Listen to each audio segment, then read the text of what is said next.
Curiosity is basically the weird little engine that keeps us growing. It's what makes life feel fuller, more fun. It's where passion starts, where long-term interests are born, where goals and meaning kinda take shape. It opens up new doors, keeps our brains buzzing. We chatted about all that in the last episode. But today, let's talk about how to stay curious, like, how to still be wowed by the world at 40 the way you were at 5. Yep, we're diving into 3 key things you can do to bring back that wide-eyed wonder.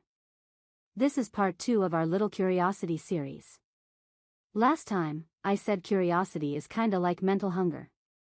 But some of you messaged me saying, wait, that's not exactly how I feel it, which totally makes sense.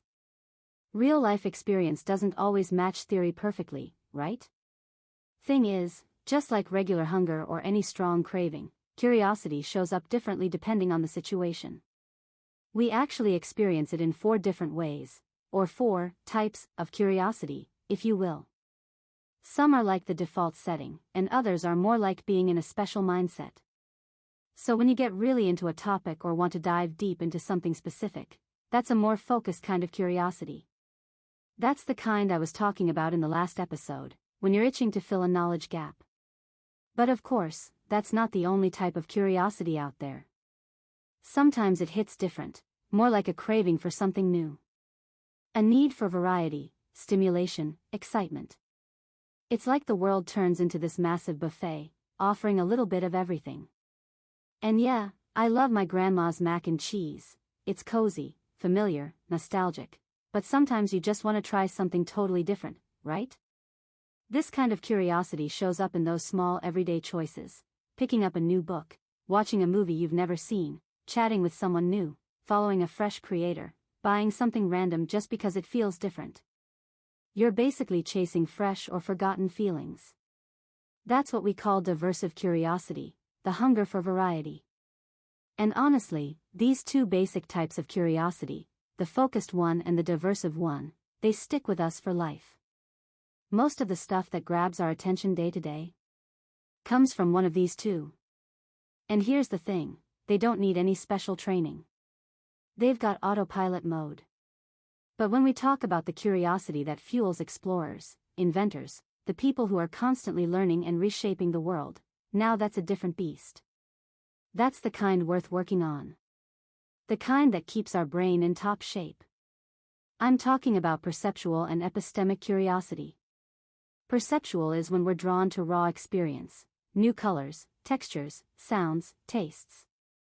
It's not just about feeling something new, it's about fully soaking it in. And epistemic? That's the deep one. That's when you don't just want answers, you start asking your own questions. You create the gap in your knowledge just so you can fill it. You want to understand what makes the world tick. You want to learn, explore, connect the dots. That's pure mental fire, and we feel it most powerfully when we're kids. Little kids are basically tiny scientists. They stick everything in their mouths, poke their fingers into every flower, and bombard you all day with questions like, where's that bird flying? Why? What's it doing? That's just how they roll. They explore the world with their whole bodies and 1,000 whys. But as we grow up, that curiosity starts to fade. Sometimes it disappears completely. We stop reaching for the new stuff, we start saying, nah, I'm good, or, I don't need to know that, and we kinda stop asking questions altogether. We just cruise through life on autopilot. But the thing is, some adults don't lose that spark. They're the ones tasting new foods, building airplanes because they want to fly, inventing scuba gear to explore underwater, looking up at the moon and thinking, let's go there, then actually building a rocket. They travel the world, dive into other cultures, discover new animals and plants. They still want to touch and taste the world, even decades later. And that's the kind of curiosity we need to get back. So what are these people doing that we're not? How can we reignite that fire? Turns out, it has a lot to do with something called visible thinking. A few years ago, researchers at Harvard got curious, go figure, and asked, what's going on in the minds of people who notice things others miss?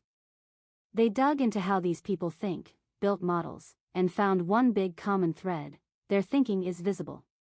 Like, they literally make their thoughts external. Maybe you've seen people who talk their thoughts out loud. Maybe you've heard how great ideas pop up in conversations. Or you've tried drawing mind maps and suddenly connected dots you didn't even realize were there. Today we're diving into a super simple but powerful thinking routine called See, Think, Wonder. It comes from Harvard's Project Zero, and it's all about slowing down, paying attention, and looking at art in a way that really makes us think, not just react. It works like this. First, see. What do you actually notice in the picture? Just describe it. Then, think. What do you think is happening? What feelings or ideas come to mind? And finally, wonder. What questions do you have? What are you curious about? So as we go through the next 3 artworks, feel free to pause the video after each section, take your time, look closely, and think about what you see, think, and wonder. Ready? Let's go.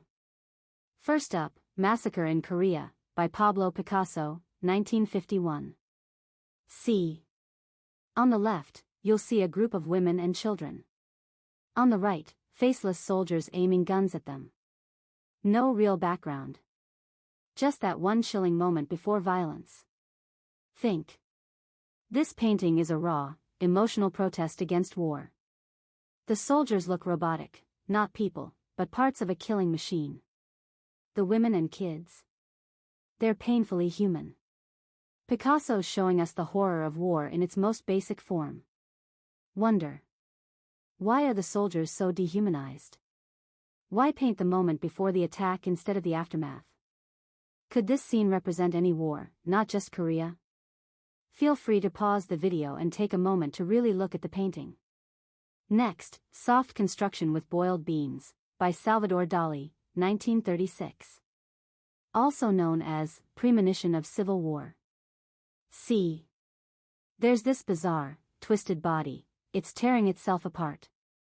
It looks human, but monstrous. Behind it, a dry, dead landscape. And yeah, there are some boiled beans near its base. Weird, right? Think. Dalí painted this during the Spanish Civil War. The body could be Spain itself, hurting itself from within. It's disturbing, surreal, but powerful. Those beans? Maybe they represent survival, or absurdity in the face of destruction. Wonder. Why use such a dreamlike image to talk about real pain? Is this how civil war feels, self-inflicted, senseless, strange? Again, take a moment to pause the video and look closely. Finally, The Scream, by Edvard Munch, 1893. Originally titled Skrik in Norwegian. See. We see a figure on a bridge, hands on its face, mouth wide open in a silent scream. The sky is swirling red and orange. The water below seems to ripple with panic. 2 people walk away in the distance. Think. This isn't just fear, it's existential panic. The whole landscape looks like it's screaming. Maybe it's about mental health, anxiety, isolation. The background feels just as loud as the figure itself. Wonder. Why does the scream feel silent? Why is no one noticing? Could this be about the fear of being alone in the world? You know what to do, pause the video, and really let it sink in. Each of these artworks speaks loudly, through silence, through chaos, through surreal images or simple human gestures. And this method, see, think, wonder, gives us a way to explore them not just with our eyes, but with our whole minds. Speech balloon, let me know in the comments. Which painting hit you the hardest? What did you see, think, and wonder? These thinking routines? You can use them pretty much anywhere. They're not tied to one subject or setting. You can bring them into art, history, math, science, whatever. They work across the board. The real magic is in just keeping the questions coming. That's honestly one of the best ways to stay curious for life. Try looking at something super familiar, something you've seen a million times, like you're seeing it for the first time. Ask yourself stuff like, what is this, really? Why was it made this way? When was it made? Who came up with it? Where does it come from? How does it work? Questions like what, when, why, who, where, and how, those are the go-to tools of curious people. It's all about not taking stuff at face value and always digging just a little deeper. Why do I do things this way? Why do I eat that? Why do I always take this route? Why am I watching this show? Why am I reading this book? These are seriously great questions to ask yourself. And if your answer is something like, because I've always done it that way, then hey, maybe it's time to stop and ask, does that even make sense anymore? Every time you learn something new, take a second and ask yourself, what caught your attention? What made you pause? What confused you? What made you want to know more? And here's a fun little trick for building visible thinking. When a curious thought or question pops into your head, say it out loud. Seriously, just wonder out loud. It trains your brain to stay in curious mode. Now, sometimes we think of awesome questions, you know, the kind that make your brain light up, but we don't have time to dig into them. And by the time we do have time, we've already forgotten what the question was. The more that happens, the fewer questions your brain bothers to ask.